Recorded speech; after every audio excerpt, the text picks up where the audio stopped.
তা বন্ধুরা রান্নার সরঞ্জাম নিয়ে চলে আসলাম। তা বেশ কিছুদিন শরীর খারাপের জন্য রান্না তোমাদেরকে দেখাতে পারিনি। তা আবার কয়েকদিন পর তোমাদের নিয়ে কাছে চলে আসলাম রান্না নিয়ে। তা আজকে দেখো কী রান্না করবো। দুপুরবেলা ভাত এদিকে বসিয়েছি, ভাত হয়েও এসেছি, নামাবো ভাতটা। গ্যাসটা আমি এখন অফ করে দিচ্ছি বন্ধুরা। আর এদিকে কড়াই বসিয়ে দিয়েছি। এখানে দেখো বরবটি আলু কেটে ধুয়ে পরিষ্কার করে নিয়েছি। আর এখানে হচ্ছে নিয়ে নিয়েছি চিংড়ি। দেখো চিংড়ির সাইজগুলো দেখো কি বড় বড়, দেখেছো? তাই 4টে চিংড়িই দেবো, বেশি দেবো না। তার জন্য কড়াইতে তেলটা আমি গরম বসিয়েছি, সেই সাথে মাছটা আমি ধুয়ে নিই, কেটে নিই। তা দেখো চিংড়ি মাছগুলো আমার ভাজা হয়ে গেছে, নামিয়ে নিয়েছি। আর এবার তেলের মধ্যে আমি একটু 5 ফোড়ন সম্বাদ দিয়ে দিচ্ছি। দেখো একটু 5 ফোড়ন সম্বাদ দিয়ে ধুয়ে রাখা আলু বরবটিগুলোকে বেশ একটু লাল লাল করে ভেজে নেব।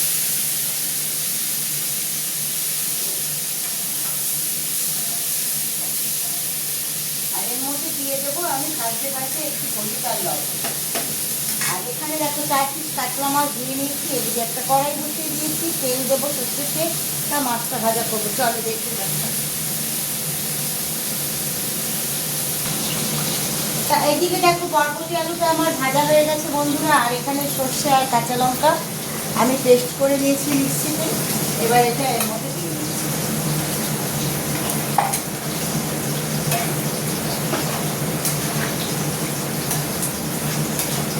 বেশ একটু ভাজা করে নেব, হালকা হালকা একটু ভাজা করবো।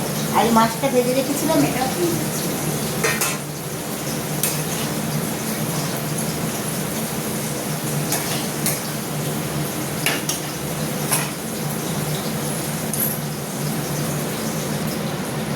তা বন্ধুরা দেখো এদিকে কাতলা মাছটা আমার ভাজা হয়ে গেছে, আমি তুলে নিয়েছি।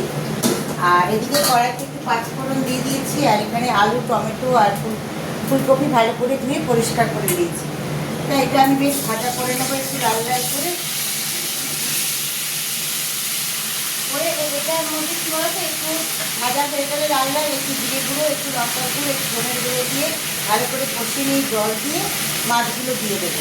আর নামানোর সময় একটু ধনে পাতা হচ্ছে ছড়িয়ে দেবো। তার আজকে দুপুরে বন্ধুরা এটাই আমার হচ্ছে রান্নার মেনু।